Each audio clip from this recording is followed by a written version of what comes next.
মাছগুলো কিন্তু 2-3 বার আগে ধোয়া হয়ে গেছে, এবার লাস্ট ফিনিশিং ভালো করে আরেকবার ধুয়ে নিলাম।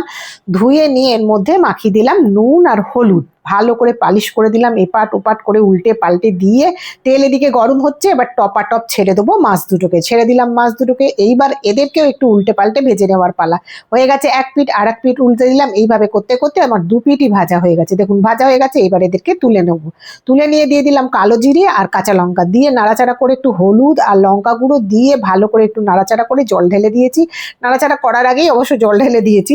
দিয়ে আবার একটু নাড়াচাড়া করে দিলাম, এর মধ্যে দিয়ে দিয়েছি নুন, দিয়ে একটুখানি ভালো করে নেড়ে নিয়ে আবারও দিয়ে দেবো এর মধ্যে জল। জলটা কিন্তু যতটা পরিমাণ ঝোল খাবো ততটা পরিমাণ জল দেবো, বেশি জল দেওয়া যাবে না, দুটোই মাছ বুঝতেই পারছেন, সেই জন্য অল্প একটু জল দিলাম। জল দিয়ে আর একটু নাড়াচাড়া করে দেখলাম ফুটছে, মাছগুলো তার মধ্যে টপাং করে ফেলে দিলাম। ফুটতে ফুটতে এপিট উপিট উল্টে দিলাম, হয়ে গেল ফোটা। এইবার আমি আসল যে জিনিসটা গুলে রেখেছি সেটা দিয়ে দেবো। সর্ষে গুঁড়ো, লঙ্কা গুঁড়ো আর নুন দিয়ে একটা পেস্ট বানিয়ে রেখেছিলাম, ওইটা এবার টপাং করে ঢেলে দিলাম। ব্যাস, আর কিচ্ছু করতে হবে না, কয়েক মিনিট একটু ফুটে যাবে, ওই 2 থেকে 1 মিনিট, বেশি ফোটালে তেঁতো হয়ে যাবে। এইবার প্লেটে সার্ভ করে দিলাম। দেখুন আহা কি রূপ হয়েছে, কি রং হয়েছে, শুধু ভাত দিয়েই খাওয়া হয়ে যাবে, আর কিচ্ছু দরকার লাগবে না।